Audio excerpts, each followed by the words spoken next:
शुरुआत में चंदन ने भी कहा कि वो उनके रडार पे रहेगा। कुछ इनिशिएट करने की सलाह आप दे सकते हैं करंट लेवल्स पर? ऑटो के अंदर आप देखोगे तो कहीं ना कहीं hero motor Corp, Bajaj auto and Eicher motor, ये तीनों टीम के ऊपर नजर रखनी चाहिए। करंट मार्केट प्राइस से अगर हम किसी को करंट मार्केट प्राइस से ही एंट्री लेनी है तो Bajaj auto looks very much promising at current market price. Overall आप देखोगे तो एक बड़ा सा कंसोलिडेशन पैटर्न और उसके बाद का ब्रेकआउट कल के गैप अप के बाद आप देख रहे हो। तो 8600 के आसपास ट्रेड कर रहा है। कोई भी गिरावट इसमें आती है 8550 तक तो वो एक एक्यूमुलेशन जोन है। 8500 का हम स्टॉप लॉस मेंटेन करेंगे और देयर आर चांसेस कि असेंडिंग ट्रायंगल पैटर्न ब्रेकआउट के हिसाब से कहीं ना कहीं 9000 तक के लेवल्स हमें देखने को मिलेंगे। तो not only just for the intraday, but आप थोड़ा नजरिया 1-2 महीने का रखिए और बजाज ऑटो के ऊपर हम लॉन्ग कर सकते हैं 8500 के स्टॉप लॉस के साथ। हम्म।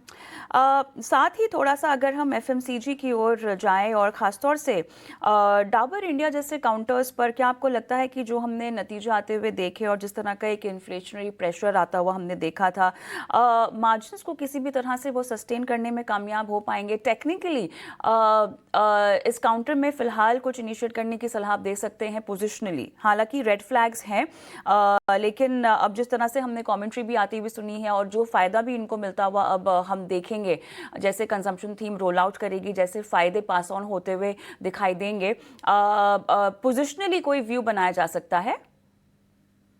तो पहले मैं निफ्टी एफएमसीजी के ऊपर व्यू देना चाहूंगा। अगर आप निफ्टी एफएमसीजी के इंडेक्स के ऊपर आप ध्यान दोगे तो 54,000 का एक स्ट्रॉन्ग सपोर्ट है।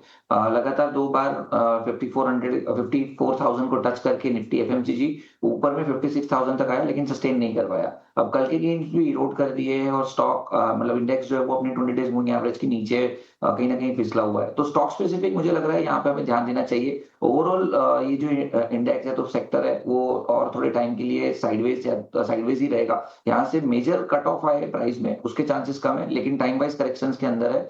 जब तक 56,000 के ऊपर निफ्टी एफएमसीजी नहीं निकल रहा है तब तक टाइम करेक्शंस कंटिन्यू रहेगा। अब स्टॉक स्पेसिफिक आज सुबह ही हमने इमामी के ऊपर डिस्कस किया था। Emami looks very much positive क्योंकि एक बड़ा सा कंसोलिडेशन पैटर्न यहाँ पे ब्रेकआउट के कगार पे खड़ा है। स्टॉक अपनी सभी इंपॉर्टेंट मूविंग एवरेज को क्रॉस कर रहा है और लगातार 3-4 दिन से with volume high top high bottom pattern के अंदर रिज्यूम किया हुआ है।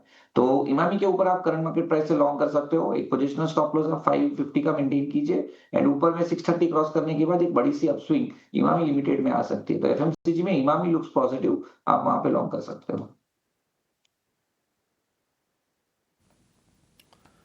ठीक है, इमामी पॉजिटिव लग रहा है। 630, 750 के टारगेट। अच्छा, बड़े टारगेट है। थोड़ा सा ना आपको पोजिशनली इसको रखना है। शेयर हालांकि आधे % ही ऊपर आपको दिखाई देगा आज।